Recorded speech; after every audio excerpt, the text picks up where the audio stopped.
네, 안녕하세요. 어서와 충남 온라인 학교 시즌3 정보교과를 맡게 된 천안 오송고등학교 정보교사 정승열입니다.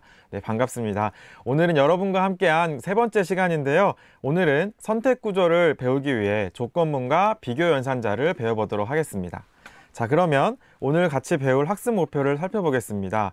네, 첫 번째 학습 목표는요, 조건문과 비교연산자를 설명할 수 있다. 그리고 두 번째 학습 목표는 조건문과 비교연산자를 사용하여 프로그램을 작성할 수 있다입니다. 네. 혹시 여러분은 비가 오는 날 외출할 때 우산을 챙겨오지 않아서 불편한 적이 없었나요? 아니면 직사광선이 강한 맑은 날 선글라스를 챙기지 않아서 불편한 적은 없었나요? 네, 이렇게 날씨 조건에 따라 외출 시 챙겨야 할 물건이 다르죠. 그래서 우리가 외출할 때 날씨 조건에 따라 선글라스나 우산을 깜빡 잊고 챙기지 않도록 미리 알려주면 좋을 것 같아요. 그래서 다음과 같은 질문을 가지고 왔는데요. 날씨에 따라 챙겨야 할 물건, 우산, 선글라스를 알려주는 프로그램을 만들 수는 없을까라는 생각을 해보게 됩니다. 네, 실제로 이런 프로그램을 만들 수 있을까요? 아니면 이 프로그램을 만들기 위해서는 어떤 것들이 필요할까요? 바로 오늘 배울 조건문이에요. 그럼 지금부터 여러분과 함께 조건문에 대해서 자세히 알아보도록 하겠습니다. 네, 조건문이란 어떤 조건에 대해 참인지 거짓인지 판단하여 서로 다른 내용을 실행하게 하는 명령문입니다. 네, 그리고 조건문에는 비교연산자와 논리연산자로 구성된 조건식을 사용합니다. 네, 여기에서 두 가지 개념이 나오는데요. 조건문과 조건식. 이름이 단어가 비슷해서 헷갈리시죠? 두 가지 개념은 조건문 구성 요소 안에 조건식이 있다고 생각하시면 되겠습니다. 자세한 내용은 뒤에서 더 설명을 드릴게요. 자, 그러면 조건식의 결과에 따라 실행하는 내용이 다르다고 했는데요. 조건식의 결과가 참이라면 결과가 true로 표시가 되고요. 거짓일 경우에는 false로 표시하게 됩니다. 그래서 결과가 참인지 거짓인지에 따라서 다른 명령을 실행하게 되는 거죠.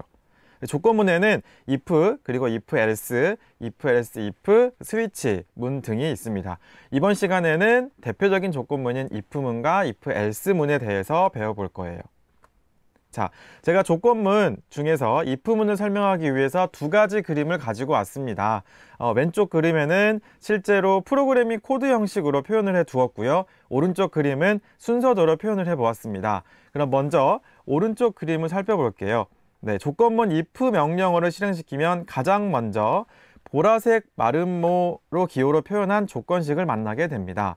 그리고요, 조건식을 따라서 참인 경우에는 true, 거짓인 경우에는 false로 구분이 되고요. 참인 경우에는 아래쪽 초록색 박스 영역에 있는 코드가 실행되게 됩니다. 그리고요, 이 초록색 박스 영역이 실행이 완료가 되면 마지막으로 조건문 처리 후 실행하는 네모 박스로 이동하게 됩니다.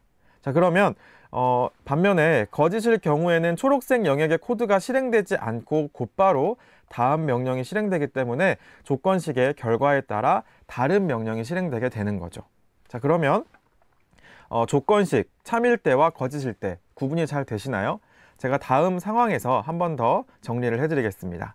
자, 그럼 다음 상황을 통해서 조건식을 어떻게 사용하는지 정리해 보도록 하겠습니다. 조건문 if 명령어를 사용하기 위해서는 가장 먼저 조건을 판별할 조건식을 정해야 해요. 자, 그러면 상황을 보겠습니다. 플레이봇은 교실 문이 열려 있는지 확인을 하고 있습니다. 만약 교실 문이 열려 있다면 문을 닫고 다음 교실로 이동을 해야 한다고 합니다. 그럼 이 상황에서 플레이봇이 판단해야 할 상황이 어떤 게 있을까요? 네, 그렇죠. 교실 문이 열려 있는지 판단을 해야겠죠. 그래서 조건식에 해당하는 것은 문이 열려 있는가 라는 질문이 들어가야 돼요. 자, 그러면 문이 열려 있을 때 수행해야 될 명령을 찾아볼게요. 자, 어떤 명령을 수행해야 될까요? 그렇죠. 문을 닫는 명령이 필요하겠죠. 그래서 조건식, 즉 문이 열려 있는가에서 참인 경우에는 문을 닫는 명령이 필요하게 됩니다. 그래서 2번 빈칸에는 문을 닫기라는 명령이 필요하겠죠. 자, 그리고 문이 열려 있을 때는 문을 닫고요. 문이 열려 있는 것과 열려 있지 않은 것 상관없이 공통적으로 수행해야 될 명령어가 있습니다. 바로 다음 교실로 이동하는 거겠죠. 네, 그래서 다음 교실로 이동하기는 조건문이 끝난 다음에 3번 빈칸에 들어가야 맞겠죠. 네, 그래서 이렇게 상황을 통해서 여러분들과 함께 if문을 정리해 봤는데요. 그런데 여러분들이 이런 생각을 할 수 있을 것 같아요. 여기에서는 참인 경우에만 명령을 실행하게 되는데 만약에 거짓인 경우에도 명령을 실행할 게 있다면 어떻게 해야 될까요? 네, 그래서 다음에 나오는 if else문으로 그 일을 할 수 있습니다. 자, 그럼 if else 명령어는 조금 전에 배웠던 if 명령어와 어떤 차이점이 있을까요? 어떻게 다를까요? 오른쪽 그림을 한번 참고를 해 보겠습니다. 네, 여러분들 차이점이 보이시나요? 네, 그렇죠. 없던 박스가 하나 생겼어요. 노란색 박스인데요. 거짓인 경우에, 펄스인 경우에 실행하는 명령이 들어가는 부분입니다. 자, 그러면 오른쪽 그림을 잘 살펴보겠습니다. if문과 다른 노란색이 추가되었는데요. 조건식이 거짓일 경우에 실행하는 내용이 이 자리에 위치하게 됩니다. 그래서 조건식에 따라 참일 경우에는 초록색 박스가 실행되고요. 거짓인 경우에는 노란색 박스가 실행되게 됩니다. 네, 그래서 이 두 가지 실행을 마치면 조건문 처리 후 실행하는 네모 박스로 가게 됩니다. 그래서 if문은 주로 참일 때 실행할 명령어가 있는 경우에 주로 사용하고요. 그리고 if else문은 조건식의 결과가 참과 거짓 모두 수행할 명령어가 있을 때 주로 사용하게 됩니다. 자, 그러면 조금 전에 if문을 설명했던 것과 같이 실제 상황을 가지고 와서 if else 명령어를 정리해 보도록 하겠습니다. 자, 이번에는 플레이봇이 꽃을 기른 화단에 물을 주려고 하고 있습니다. 그런데 잡초가 함께 섞여서 자라고 있는 것을 발견했대요. 자라는 식물을 확인해서 꽃이면 물을 주고요. 꽃이 아니면 그 식물을 어떻게 해야 될까요? 잡초기 때문에 그렇죠, 뽑아내야겠죠. 그래서 뽑아내고 다음 화단으로 이동을 해야 하는 상황입니다. 자, 그러면 제가 조금 전에 설명했던 것과 같이 조건문을 사용하기 위해서는 가장 먼저 어떤 일을 해야겠죠? 그렇죠, 상황에서 어떤 걸 판단할지 조건식을 찾아내야 합니다. 그래서 조건식을 한번 찾아보도록 하겠습니다. 지금 주어진 상황에서 플레이봇이 확인해야 될 상황이 어떤 게 있을까요? 그렇죠, 꽃에 물을 주는데 식물을 다 확인하고 있어요. 그래서 식물에 따라 꽃인 경우와 꽃이 아닌 경우에 하는 명령어가 다르겠죠. 그래서 첫 번째 조건식에 들어갈 내용은 식물이 꽃인가를 찾아야 됩니다. 그랬을 때 플레이봇이 식물을 판단했을 때 꽃으로 판정이 나면 어떤 일을 해야 될까요? 물을 주어야 될까요? 아니면 잡초를 뽑아내는 행동을 해야 될까요? 그렇죠, 물을 줘야겠죠. 그래서 첫 번째 참인 경우에 초록색 박스, 이번에는 물주기 명령어가 필요합니다. 그러면 식물이 꽃인가에 대한 참인 경우는 다 완료가 됐어요. 그럼 이번에는 식물이 꽃인가에 대해서 거짓인 경우에 수행할 명령어를 찾아보겠습니다. 자, 만약에 꽃이 아니라면 어떤 명령을 실행해야 될까요? 그렇죠, 잡초인 경우에는 그 식물을 뽑아내야겠죠. 그래서 3번 빈칸에는 식물을 뽑는 과정이 필요합니다. 네, 그리고 이제는 식물이 꽃이든 꽃이 아니든 공통적으로 실행해야 되는 명령을 찾아야 되는데요. 네, 어떤 명령이 있을까요? 그렇죠, 그 다음에 이제 다 작업을 했으니까 다음 화단으로 이동해야 합니다. 그래서 다음 화단으로 이동하기 명령이 필요하게 되는 거죠. 자, 그래서 이렇게 지금까지 if문과 if else문을 배워봤어요. 그러면 조금 전에 배웠던 소개했던 조건식에 대해 좀 더 자세하게 알아볼게요. 자, 비교 연산자가 나오는데요. 조건식을 완성하기 위해서는 이 비교 연산자가 반드시 필요합니다. 그래서 비교 연산자에 대해서 이해하는 시간을 가져보도록 하겠습니다. 이번에는 조건식에 좀 더 집중을 할 거예요. 앞에 풀었던 두 가지의 문제에서 조건식의 조건을 판단하기 위해서는 필요한 연산자가 비교 연산자와 논리 연산자가 있는데요. 이번 시간에 비교 연산자를 먼저 살펴볼게요. 비교 연산자는 조건문에 사용되는 조건식을 만들 때 사용되는 연산자입니다. 지난 시간에는 대입 연산자와 산술 연산자를 배웠어요. 이번 시간에는 비교 연산자 이어서 할 거예요. 자, 비교 연산자는 주로 변수에 들어가 있는 값을 숫자, 문자 등과 비교하여 그 결과가 참이면 true, 거짓이면 false를 알려주는 핵심적인 역할을 하게 됩니다. 그래서 비교 연산자에 대한 총 6가지의 종류가 있는데요. 차근차근 알아보도록 하겠습니다. 첫 번째는 등호를 2개 쓰고 같음을 의미합니다. 사용 예시를 보겠습니다. 두 개의 변수가 A, B가 같다는 것을 이렇게 표시합니다. 그럼 같지 않을 때는 어떻게 표시할까요? 네, 같지 않을 때는 그 위에서 설명했던 것과 같이 등호 두 개 중에서 앞쪽에 있는 등호를 느낌표로 바꾸면 됩니다. 그래서 여러분들이 혼동하지 않았으면 해요. 우리가 지난 시간에 대입연산자를 했을 때 A와 B를 같다는 의미로 A는 B라고 쓰게 되면 A와 B가 같다고 판단하는 게 아니라 A에다가 B 변수에 있는 값을 대입하게 되는 거죠. 그래서 우리가 등호와 비교연산자의 같다 표시를 주의해야 되고요. 그리고 같이 알아둘 것은 같지 않다 할 때는 앞에 있는 등호를 느낌표로 바꾸셔야 됩니다. 혹시라도 순서가 바뀌게 되면 프로그램에 오류가 생기기 때문에 주의를 해야 됩니다. 자, 그리고 두 변수의 크기를 비교하는 부등호 네 가지가 있습니다. 첫 번째는 크다라는 표현인데요. 자, 사용 예시를 한번 보겠습니다. A 그리고 B 사이에 크다라는 부등호를 넣었어요. 그러면 당연히 A가 B보다 크다라는 의미가 되겠죠. 네, 그리고 네 번째는 작다입니다. A와 B 사이에 작다라는 부등호를 넣게 되면 A는 B보다 작다라는 식이 되고요. 만약에 이 조건식에서 참인 경우는 언제가 될까요? 그렇죠. A가 B보다 작을 때 참이 되고요. 반대로 A가 B보다 큰 경우에는 펄스라는 결과를 나오게 되는 거죠. 자, 그리고 네 번째와 다섯 번째는 크거나 같다와 작거나 같다예요. 여러분 수학 시간에 보면 이상, 이하, 그리고 초과, 미만이라는 단어를 들어봤을 거예요. 프로그래밍에 있어서 마찬가지입니다. 그래서 현재의 숫자를 포함하기 위해서는 이상이나 이하를 쓰고요. 현재 숫자를 제외하려면은 초과나 미만을 쓰는데 지금의 상황에서는 이상과 이하를 설명할 거예요. 그래서 크거나 같다 보겠습니다. 크거나 같다 비교연산자는 두 개가 들어갑니다.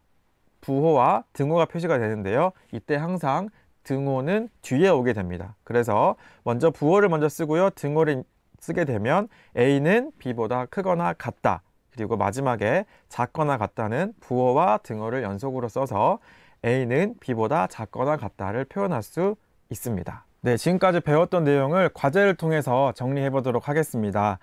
첫 번째 과제입니다. 날씨에 따라 챙겨야 할 물건, 우산, 선글라스를 알려주는 프로그램을 같이 한번 만들어 볼게요. 여러분들은 플레이봇을 실행시킨 다음에 코드 만들기를 클릭해 주세요.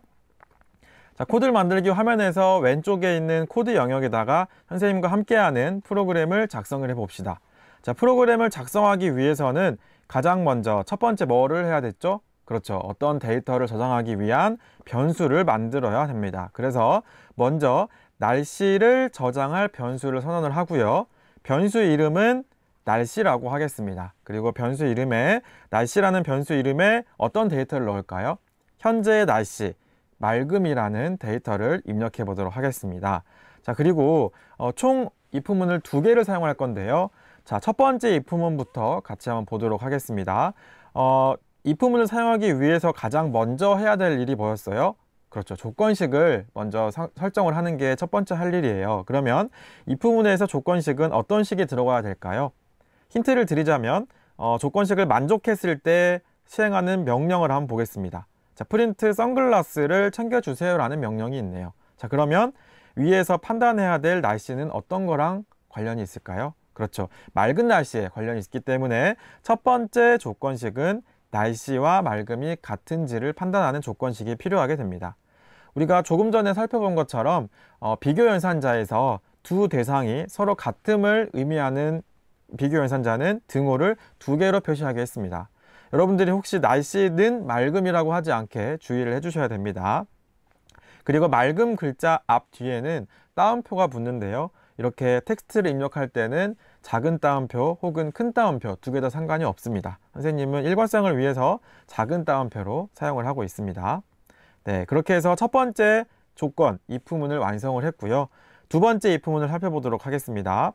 자, 이번에는 우산을 챙겨주세요 라는 명령이 있어요. 그러면 어떤 상황을 판단해야 될까요? 그렇죠. 날씨가 어떤 거랑 같을 때?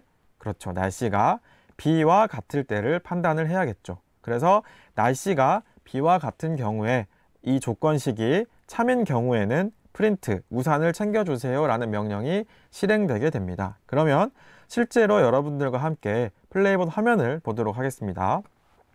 자, 플레이봇 화면을 보면 여러분들이 작성한 왼쪽에 있는 명령어 코드가 잘 보이시죠? 그리고 상단에 있는 재생 버튼을 누르게 되면 월드 영역 아래쪽에 있는 출력 영역에 날씨가 맑음이기 때문에 어떤 문구가 표시가 되었나요? 그렇죠. 선글라스를 챙기세요라는 문구가 제대로 표시가 되어 있는 것을 볼 수 있었습니다.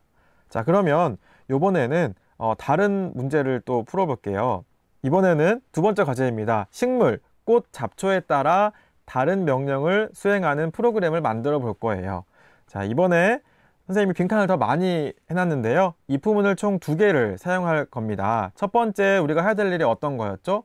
그렇죠. 조건식을 먼저 세워야 되는 거죠. 첫 번째 조건식은 조금 앞에서 설명했던 것처럼 식물이 꽃과 꽃이 아닐 때를 구분을 할 거예요. 그랬을 때 먼저 식물과 어떤 거를 같은 것을 판단해야 될까요? 그렇죠. 첫 번째는 식물과 꽃이 같은지를 판단을 해야 합니다. 그래서 식물과 꽃이 같은 경우에는 어떤 명령을 실행할지 적는 공간이고요. 그 다음에 두 번째 if문으로 가볼게요. 두 번째 if문 역시 가장 먼저 정해야 될 부분이 조건식이었어요. 그래서 조건식에서 식물 그리고 어떤 걸 구분을 해야 될까요? 그렇죠. 식물과 잡초랑 같은지 조건식을 설정해야겠죠. 그래서 식물과 잡초가 같은지 비교 연산자를 사용해서 조건식을 만들었습니다. 그럼 이제 식물과 꽃이 같을 때 어떤 명령을 수행해야 됐었나요?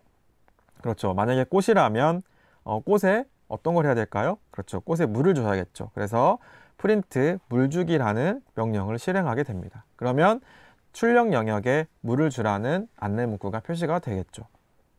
자, 두 번째 if문을 살펴보겠습니다. 두 번째 if문에는 식물이 잡초와 같은지 판단을 하는 명령어예요. 그래서 이 조건식을 실행했을 때 이 조건식이 참인 경우에는 어떤 명령을 실행해야 될까요? 그렇죠. 프린트 잡초를 뽑아주세요 라는 명령이 실행되어야겠죠. 자, 그러면 이제 이렇게 만들었던 프로그램을 플레이봇에서 직접 실행하는 화면을 한번 보도록 하겠습니다.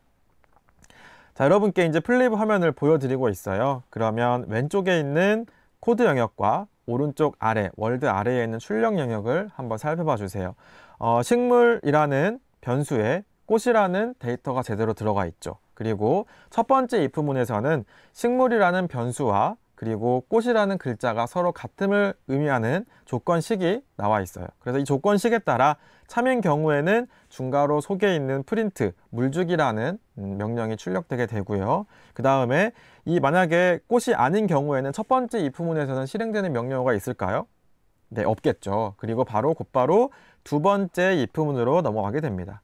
두 번째 if문에서 식물이 잡초와 같은지를 판단하게 되겠죠. 그래서 만약에 지금 플레이봇이 가지고 있는 식물이 잡초와 같다면 어떤 명령을 실행해야 될까요? 그렇죠. if문 사이에 있는 중괄호 사이에 있는 프린트 잡초를 뽑아주세요 라는 글자가 출력되게 됩니다. 현재 보여드리는 예시는 식물이 꽃인 상태를 보여드린 거예요.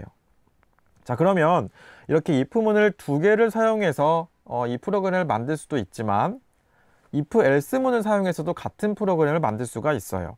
자, 식물 마찬가지로 식물이라는 변수를 선언을 했습니다. 그 변수 안에는 꽃이라는 데이터를 넣었어요. 그리고 조금 전에는 첫 번째 if문, 두 번째 if문으로 구성되어 있는데요. 이번에는 if else문으로 하나의 구문으로 해결해 보도록 하겠습니다. 마찬가지입니다. 가장 먼저 판단해야 될 식을 정해야 되는데요. if else문에서는 참과 거짓에 따라서 위쪽과 else 이후의 구문이 실행되기 때문에 이 조건식을 잘 설정을 해야겠는데요. 자, 만약에 앞에와 같이 위쪽에 있는 조건식을 식물과 꽃과 같다는 조건식을 설정을 했다고 가정을 하면 첫 번째 if문에서 조건을 만족할 때 실행해야 될 명령어가 어떤 게 들어갈까요? 그렇죠. 프린트 물주기라는 명령이 들어가야겠죠. 반면에 이제 위에 있는 조건식, 여기에서는 조건식이 하나만 들어갑니다. 위에서 식물과 꽃이 같지 않을 때, 그러니까 꽃이 아닌 모든 경우를 말하게 됩니다. 조금 전에 if문 2개를 썼을 경우에는 식물과 잡초에만 작동을 하겠죠. 그런데 이번에는 꽃과 그리고 꽃이 아닌 다른 모든 대상에 적용이 됩니다. 그래서 else 구문 사이에 있는 명령은 꽃이 아닌 모든 대상에 출력이 되게 됩니다. 그래서 이때는 어떤 명령이 실행돼야 될까요? 그렇죠. 잡초이기 때문에 프린트 잡초를 뽑아주세요 라는 명령이 실행되어야 합니다. 자, 그래서 요번에도 마찬가지로 플레이봇 화면에서 한 번 더 보도록 하겠습니다. 자, 플레이봇 화면의 왼쪽에 있는 코드 영역과 월드 영역 아래쪽에 있는 출력 영역을 살펴볼게요. 이번에도 마찬가지로 식물이라는 변수를 사용했고요. 변수 안에는 꽃이라는 데이터가 들어가 있습니다. 자, 첫 번째 if문의 조건식에는 식물, 그리고 등호 2개를 연속으로 썼습니다. 그리고 꽃과 같다면 물을 주는 명령을 출력하겠죠. 그래서 프린트 물주기. 그리고 그 아래쪽에 else라는 영어 단어가 있어요. 그래서 조금 전에 설명했던 if 2개를 대체한, 두 번째 if를 대체하는 구분인 거죠. 그래서 else, 그리고 중괄호가 열고 닫고 사이에 프린트 잡초를 뽑아주세요 라는 구문이 있습니다. 그럼 실제로 이 잡초를 뽑아주는 경우는 언제일까요? 그렇죠. 식물이 꽃이 아닌 모든 경우에 이 출력문이 출력되게 됩니다. 현재 예시에서는 꽃인 경우를 했기 때문에 물주기라는 그 단어가 잘 출력이 되어 있습니다. 네, 지금까지 조건문 그리고 비교 연산자에 대해서 살펴봤는데요. 이번 시간에 배울 내용은 여기까지입니다. 네, 다음 시간에는 조건문과 논리 연산자에 대해서 배워볼 거예요. 여러분, 1시간 동안 수고 많았고요. 다음 시간에 뵙겠습니다. 안녕.